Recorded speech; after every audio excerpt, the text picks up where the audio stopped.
Hey everybody, welcome to episode number 9 of Inbound Now. Today I have a very special guest with us here today, Mr. Phil Simon. Phil is the author of Why New Systems Fail, the next new wave of technologies, and his most recent book, The New Small. Welcome to the show, Phil. David, thanks for having me. It's a pleasure to have you on here. I wanted to get you on the show today to talk about some of the key concepts in your book, The New Small, identify some of the underlying tactics and technologies that these companies are using to become more agile and successful, and also talk about how some of these companies are successfully using the social web to do so. Does that sound good?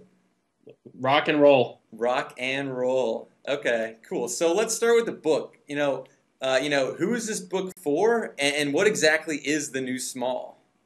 Sure. Well, the book really is for small business owners. So many of them, David, as I'm sure you know, are doing so little with these emerging technologies.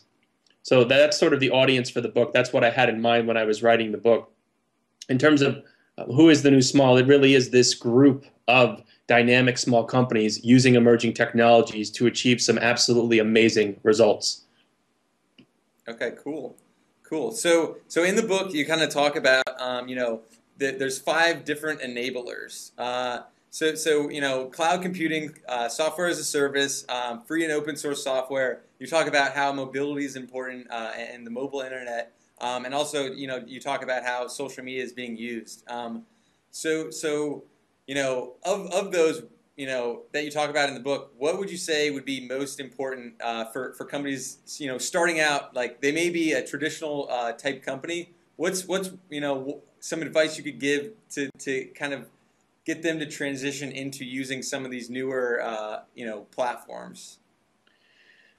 Well, yes, 2 questions. A, which one's most important? And B, what advice would I give? As for which is most important, it's really difficult to say. The book has 11 case studies, and for any of the 11 companies, one technology may have been the most important. For example, there's a law firm in Minneapolis, Scholl Barthel, and they threw all of their data and apps into the cloud and dropped their IT costs by 75%. So for them, cloud computing is probably the most important. And I'm not an attorney, but David, there are legal reasons that I think a lot of law firms are a little bit reluctant to get into social media. For example, if you were to throw out a blog post about what to do if, someone may construe it as legal advice and there may be a lawsuit. So for a law firm, social media could be important, but there are additional considerations that, say, a restaurateur like Chef Tony down in Maryland, another case study in the book, really doesn't have to worry about. So the short answer, and this is the consultant in me, about which one is most important is it depends. You had one more question. Refresh my memory. So basically, a lot of these companies, there's a huge, there's a fear in embracing like new technologies, because there seems to be new platforms, new tools coming out every single day, right? So there's a paradox of choice there. What advice would you give to some of these companies, kind of dipping their toe, trying to basically make their company more agile moving forward? What would be some tips on where they should start? Well, I think that you hit the nail on the head, David. It's where you should start. You don't become an expert on any one technology, much less every technology, overnight. A smarter man than myself once said, getting information off the internet is like drinking from a fire hose. And I think that the same thing still applies, right? Even if you went within just one area like social media, you don't become a social media expert, and I absolutely hate that term, overnight, right? People start a blog often, as you know, and then they don't get a lot of traction. Right, and they wonder, or they start a Twitter account and they start tweeting and they don't see any sort of transformative effect on their business, and they wonder why. Well, anyone can start a Twitter account in a few minutes. Anyone can start a blog in a few minutes. I read a statistic that a blog gets started something like every 7 seconds.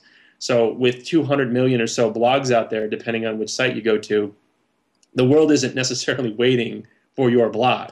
So it does take a great deal of time, and with social media, people say, well, I don't see the ROI on it, just as an example. And I say, okay, it's hard to really quantify, but how is that fundamentally different than a company that takes out a Super Bowl ad or someone that takes out a newspaper ad? I mean, can you really be that precise and say that, oh, we had a 43.7% ROI on this particular ad or campaign? I'm not so sure that you can do that. So Just because you can't, in the case of social media, precisely quantify something doesn't mean that you shouldn't do it. In fact, the way that I look at social media is much like the telephone. No one sits around and goes, what's the ROI of having a phone line, right? Because it's just a part, it's sort of a necessary part of doing business. So there are a lot of tips in the book, and I don't want to blather on for hours and hours, but there are plenty of, I think, starting points. But in general, I think you're right. A lot of people are struggling and they're feeling overwhelmed with just so much that's going on in the technology world right now. Right, right. And to your point, about one of the case studies in the book about, Chef Tony, one of the enablers in the book is using the social web. Mm-hmm. And the new small, understands harnessing the social web can yield, enormous benefits. So talk a little bit more about the story of Chef Tony and how he's kind of using, the medium to kind of grow his business. Sure. Well, first of all, he has no marketing budget. Second of all, he started his latest restaurant in 2007 when the economy was starting to drop. And when you think about it, people are more likely to stop what they would consider to be superfluous expenditures when the economy drops, right? I mean, you don't have to go out to eat. You can eat in. It's obviously cheaper. So Tony has been able to actually increase his cost per check by using social media. In other words, he has, David, no marketing budget. He does all social media. He's got one of my favorite lines in the book. There are two parts in my head, food and technology, and I'm constantly thinking about how to fuse the two together. So Tony is absolutely huge on blogs, on podcasts, on videos, and he'll record videos of himself in the kitchen cooking fish. And he realizes that someone may be watching that in Alaska, but maybe that person comments on it on, say, Facebook, and then you watch it and you see your friend who's in Alaska, but you live in Maryland, which is where his restaurant is located. So he realizes that you're throwing content out there. You're not necessarily giving away the keys to the kingdom. You're starting a conversation. There's another great story in the book about Tony and how he uses social media to do what I call customer rescue. Someone had had a bad meal at his restaurant and had blogged about it. Turns out it was a fairly influential food critic. Well, Tony's Google alerts pick it up. He goes to the blog post, he reads it, he comments, he actually reaches out to the guy who wrote the post. They start emailing. Tony finally calls him up, and he wasn't yelling at him. He just said, I'm sorry you had a bad experience. What can I do to help? How can I make it better? Long story short, the food critic comes back into the restaurant a couple weeks later, has a much better meal, amends his blog post, and Tony, in that very short example, shows how you can use social media to turn a potential detractor into an advocate. And that's really, in a nutshell, David, the point of the book. You're not using social media or any of the 5 enablers or any technology for that matter for the sake of using it, right? You're using it to meet a business need. And in this case, turning, as I said, a bad experience into a good one for a customer, I would argue is something that you should be doing even if you don't use social media, but social media obviously makes it easier. Right, right. It gives you, the look in. If you need to be listening out there on social media because people are talking about, either it's your brand or a competitor's brand, and if someone's complaining about it, just reach out and be helpful. Even if it's not your customer, you can still help them and kind of foster that relationship, right? Oh, absolutely. And I think that there are other ways to use social media beyond being reactive, as you point out. Certainly if someone starts slamming you, you may want to pay attention with a Twitter search or Google alerts or whatever. There's another great example in the book of a company called Dodo Case, and they make iPad cases. Now, when the iPad came out, I want to say in March or April of 2010, they didn't realize that the Dodo Case was going to be so popular. They got a tweet from Evan, is it Stone? Evan Williams? Evan Williams, I think. Williams, right. And the tweet was something along the lines of, got my Dodo Case, sweet. That and an Engadget review meant that this company with 4 people were just flooded with orders. So knowing that they would have some problems meeting those orders because it was the Dodo Case was seen as sort of the standard case, the one that everyone has to have, on Facebook, they would proactively communicate with their customers. They wouldn't wait for someone to call up or email and be upset because you just bought your iPad for $800, $1,000. You don't want it to get scratched. You want it to be protected. So they would use the Facebook page to give the updates. Orders placed in May will be shipped on June 1st, along with a special prize or some kind of reward or discount coupon. So again, you're being proactive with social media. You realize that there are some problems. People are going to be upset. I think that most people will appreciate it that you're being proactive and you're tapping them on the shoulder to let you know what's going on, as opposed to having to find an answer through navigating an 800 number or something like that. Right, right. Yeah, you mentioned that in the book. You know, sending people through like a phone tree. You know, the automated phone system it's not what people want to do anymore. They're tired of it, and you know, a lot of big brands and a lot of companies are leveraging Twitter to reach out proactively to these people, and fixing those problems before they have to send them through this massive phone line tree where it's like, oh, press 1 for this, press 2 for that. So I think you're dead on there. Well, and I think that a lot of people get very frustrated navigating different mazes. There is something to be said for being able to pick up the phone and talk to a person. That doesn't mean that you shouldn't have a forum on your website for support and customers can interact, or you can have an FAQ, because to handle every customer query, if you're a big customer, may be cost prohibitive. But again, these companies are using the web. They're embracing the different technologies. They don't pretend that social media doesn't exist. Whether or not you want people to talk about you, people are going to be talking about you as a person, as a company, as a brand. So why not have a social media presence, and also realize that you're not going to make everybody happy.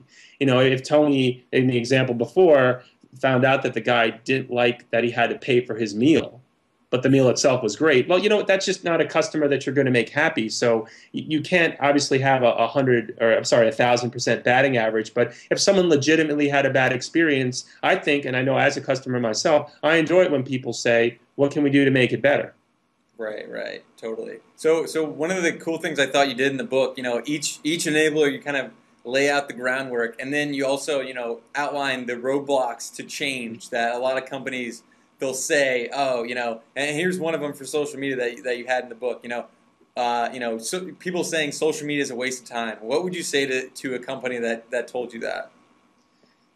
Well, I would ask, what are they doing instead for marketing? If for all I know, for some companies, maybe it is a waste of time. Maybe your demographic is, say, 65 years and older, and people who tend not to be on a computer, right? Maybe you're in the geriatric business or something like that, right? So I do think that you have to know your customer, but I think that that's the exception that proves the rule. So I would ask, what else are companies doing for marketing efforts? And to me, social media can be a lot of fun. Whether it's creating videos or blog posts or doing podcasts, reaching out to people, following conversations with Twitter. I mean, look at just what happened in Egypt right now. I mean, these are game-changing technologies and platforms.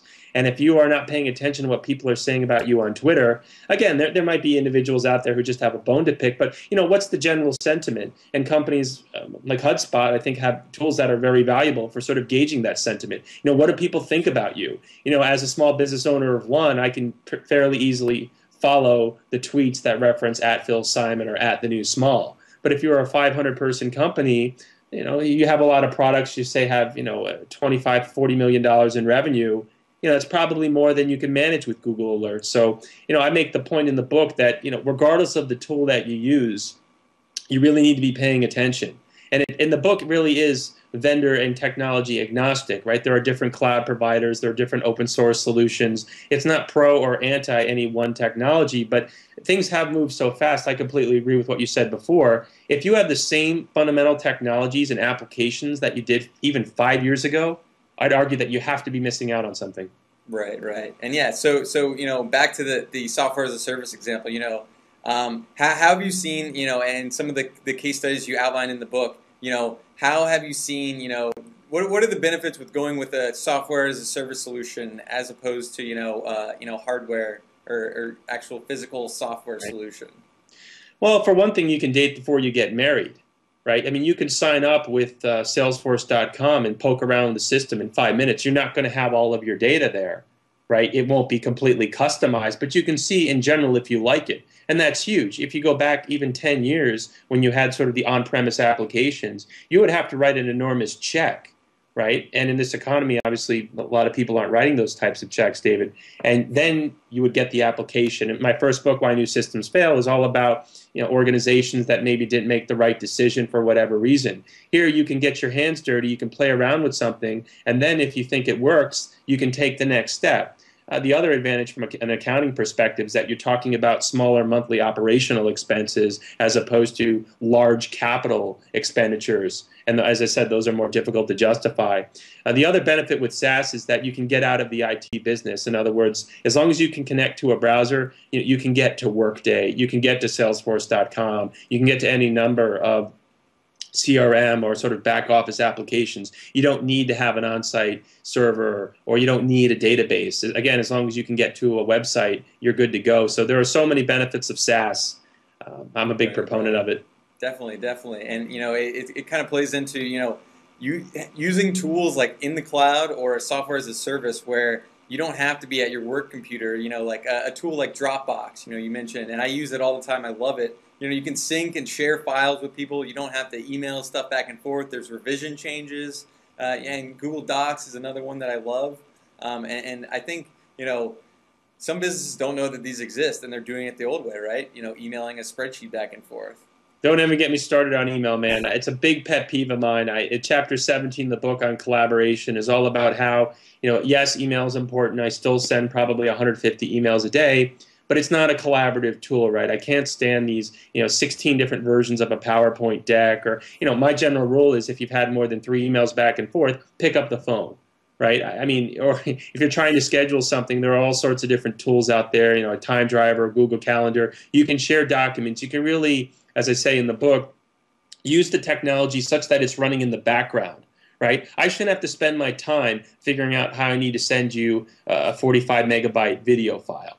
Right? There are sites that will let you do it, but yes, I can burn it on a CD and drop it in the mail, but I can also embed it on YouTube or Vimeo. I can also use Dropbox. I can use YouSendIt.com. And in the book, I detail a number of different tools and I learned a lot by writing this book. I mean, I know this is my 3rd book about technology management, and I'm not going to lie to you, man. I learned a lot talking to a dental office about the specific apps that they use. Same thing with restaurants and law firms. So there are sorts of specific examples in the book, but there really is sort of an overarching philosophy. You can make these tools work for you. Work can be actually fun because you're creating interesting content. You're not sitting there going, oh, I guess I have to drive into work today, even though it's snowing, because our company won't do video Skype, and I have to, be there to type something in. I mean, we've really, I think, evolved quite a bit from the mid-1990s when I first started working with sort of enterprise software. Right. I think, the workplace is evolving, and you kind of highlight that in a chapter of the book.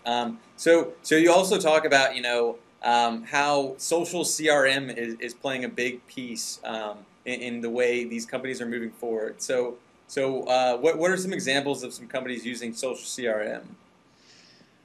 Oh gosh, I mean there are plenty of them in the book. I think a great example would be, as I said before, DodoCase, or even Voices.com. That's a Canadian voiceover company. They're paying attention to what the customers are saying. Right? And they realize that an angry customer, I mean, it's a hackneyed example. Everybody uses it, but I'm going to bring it up here because everyone knows about United Breaks Guitars. Right? There's one guy, Dave Carroll, saw him speak at a conference last year. He had one bad experience, and he wouldn't have written that song and posted that video if United hadn't completely blown him off. Again, that's a hackneyed example, but I think it's a classic one. Also people bring up Comcast Cares. These are not examples in the book. I want to make that clear. I feel like that sort of material has really been covered. I specifically picked 11 companies that I had never heard of and that I'm sure most people had never heard of. But, these companies just understand that any success they have can be fleeting. One negative review could carry a lot of weight. Sites like Yelp, sites like Google Places. I mean, if you can take advantage of these tools, you really can, I think, do some amazing things. And one of the central points of the book, David, is that it's easier for small companies to act big than it is for big companies to act small. And I think that the second you start ignoring your customer, knowing that a customer could have a blog that reaches 30,000, 50,000 people, or post a video that gets 5 or 6 million hits. I mean, social CRM for these companies, David, is almost table stakes. Right. If you ignore it, these customers can kill you. Exactly. You definitely need to be paying attention to the influential people, even people that aren't influential. It can blow up out of proportion.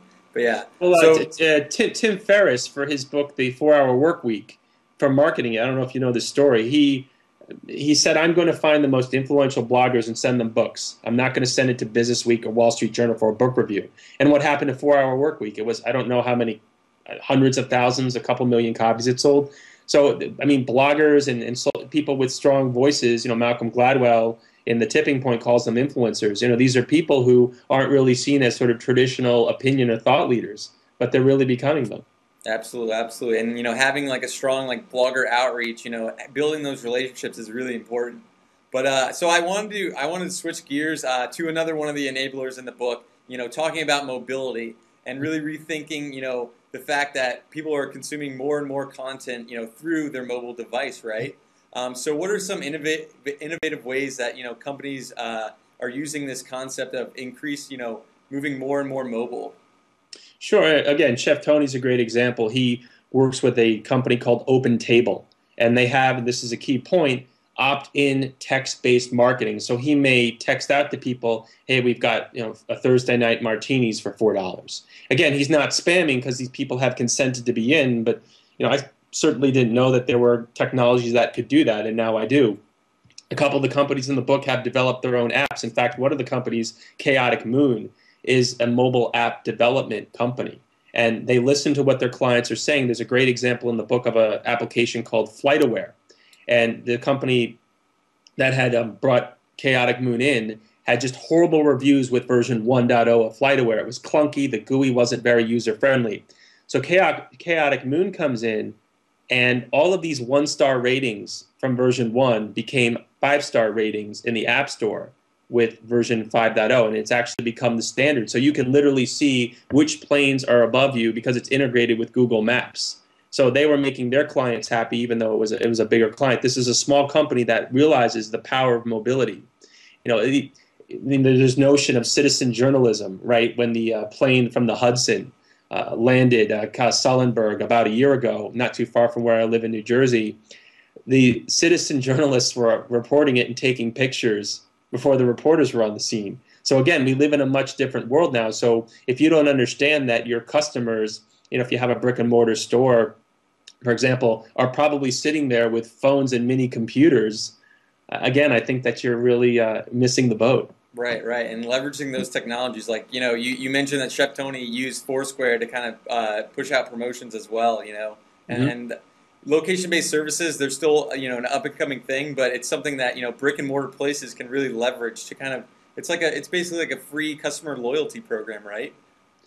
Oh, yeah, and think about it. These people are opting in. I think that's critical. They want to be part of the tribe or the community, right? They're not, the new small, David, doesn't use social media as thinly veiled marketing or spamming, and it's one of my real sensitive points. To me, social media is a means to an end. As I said before, you don't do social media for the sake of doing social media. You really want to reach different people. You want to engage them in a conversation. If they comment on your blog, you want to acknowledge that.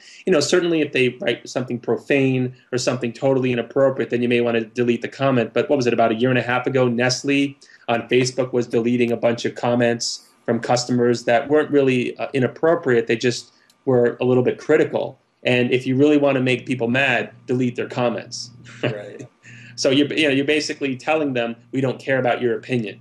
And that's just going to irritate people. So again, I think that the New Small really uses social media in intelligent ways. And it was really refreshing writing this book because I found 11 kindred spirits, people who just got it. They didn't want to make their technology overly complex. They didn't use social media to just spam people. They really took a very intelligent and simplistic approach to technology. It has to work for you, and if not, you have to go in a different direction. Right, right. And one of the things that you mentioned kind of each one kind of had in common was that their websites, they didn't just have, the standard, brochure, 5 pages website, it kind of more of a content-laden site where, they're pulling in people, with that organic search. So what were some examples of that?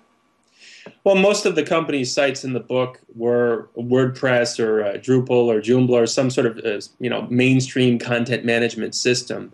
I laugh when I see a lot of these 90s sites, and that's what I call them in the book. And you're right, they are brochures. Home, about, contact, services. There's never a compelling reason to come back. And I just think it's silly, right? I mean, you want people to be coming back. I mean, there are all sorts of SEO ramifications for having backlinks, for having loads of meaningful content. You don't really want people to just go to your site and never want to come back. It needs to be something interesting in the design. But beyond the design, it's kind of like having a very nice house. if there isn't a good conversation going on inside, I'm really not going to come back to that house. So it's astonishing to me how many companies and people out there think that it takes, even my local chamber of commerce.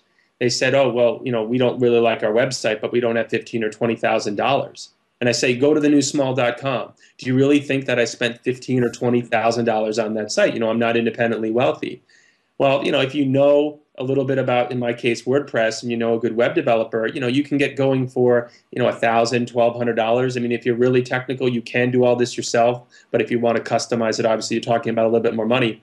A $1,200 for a website, I mean, depending on the business, you might be talking about one sale that covers the cost of a proper website. There's just no excuse now, in my opinion, to have an ugly site that turns people off. It's your storefront to the world, right? I mean, you can keep going with websites, and at some point you do hit, David, the law of diminishing returns. But why you wouldn't want to have an aesthetically pleasing website is beyond me. Right, right. And, like you said, the cost of these things are going way down with all of these, new platforms emerging. And, spending $25,000 on a website, unless you're building out some, custom application, I don't see why you would pay that much, me personally. But well, even if you are building a custom app, there's an example in the company of in the book of a company called Peerport, and the head of the company, Colin Hickey, actually built a collaborative platform based on Drupal. Now, he worked with an overseas firm called Macrimonious over in India, and they use collaborative tools like Video Skype to use this. So, to your point, you can build these more robust platforms, but that's their product. Right? That's not a website that shows their product. That's literally what they sell. Again, it's a SaaS model to other companies. So if you're talking about development, then yes, you're talking about more money, but even the development costs have dropped. And if you use the collaborative tools, the traditional limitation of outsourcing is that through email or conference calls, you miss out on the nonverbal communication. Even as I watch you talk right now on Video Skype, I can tell that you're nodding, you're smiling, you're moving your eyes. They say that 90% of all communication is nonverbal. So these companies eat their own dog food. It's not like they evangelize the benefits of social media or software as a service or cloud computing, but they don't use any of it. So I think that there's this, as I said before, sort of very consistent philosophy in the way that they kind of eat their own dog food.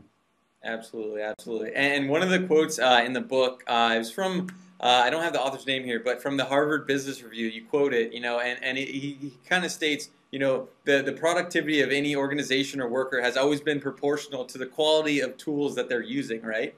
And I thought this is like dead on, where, if you're using older tools that aren't cutting it anymore, don't be afraid to look for another solution, right? Google, a solution, talk to, someone else in your industry, see what they're using, and they might have a better solution out there, right? Or use social search, throw it out there on Facebook. A true story, when I bought my MacBook Pro 4 months ago, before I didn't Google it, which I could have done very easily. On Facebook, I asked my 500 friends, whatever that means, hey, I'm thinking of buying a Mac. What do you guys think? And 12 people who knew me really well said, hey, Phil, you will love a Mac. And my friends know me, and they were absolutely right. So, take advantage of social search. There are just so many different ways to arrive at the right answer. As I said before, I think that if you think that the applications, and there are a couple of examples in the book of companies that got away from sort of older CRM solutions and went with something like a Salesforce.com, it can be tough because, the devil that is better than the devil that you don't, right? There's always this fear of failure when you're implementing a new system. But again, because of the freemium model, because of broadband, because of the decrease in the price of storage, it isn't difficult to try out a new app and see if it works for you. In some cases it will, some cases it won't, but the alternative is to stay still and fight change. And I just don't think that for a small business these days, or really for any business, that's a viable proposition. Right, right. If you're not, constantly evolving with the, changes in the market, someone's going to come along and eat your lunch, right? Well, one of my favorite quotes of all time, and it's actually in the book, is from Charles Darwin, and it's this: it's not the strongest of the species that will survive, nor the most intelligent, but the one most adapted to change. And I really do believe that. I mean, books like Christensen's The Innovator's Dilemma detail how companies that have gotten to a certain level of success, say, Microsoft, for example, right? They made billions of dollars by promoting Microsoft Office as a productivity app and Microsoft Windows. Well, now that open source and productivity alternatives are out there, Microsoft now has cloud religion. But I used to own Microsoft stock. I just sold it. It really hasn't done anything in the last 3 or 4 years, and that's because they're looking for the next big thing. And I'll give a company like Google a lot of credit. They're a huge, huge company, but they act like a small one, right? They are constantly trying to figure out what comes after AdWords. They're smart enough to know that AdWords won't be around forever. Look at Groupon, look at Facebook. So these companies have a very almost paranoid mentality that if they're not constantly looking at something better, they could not be around in a year. Right, right. And I think, it's a healthy paranoia there. So I think That might be the title for my next book, man. A healthy parent. I love it. There might be a book in you, man. there you go. Yeah, yeah. Quote me on that, in the forward. But yeah. So Phil, where can people find you online and more about the New Small? Well, the simplest way, David, is to go to thenewsmall.com. The book itself is on Barnes & Noble, Amazon, indie bookstores, all the major ones. I think it's on Borders, but I'm not sure that matters anymore. Yeah, right. Cool. Well, thanks for coming on the show and sharing some of these insights about how companies can kind of move in a more agile and efficient way moving into the future. And we hope to get you back on the show sometime. I'd like that, David. I enjoyed it. Thank you for having me. Thanks.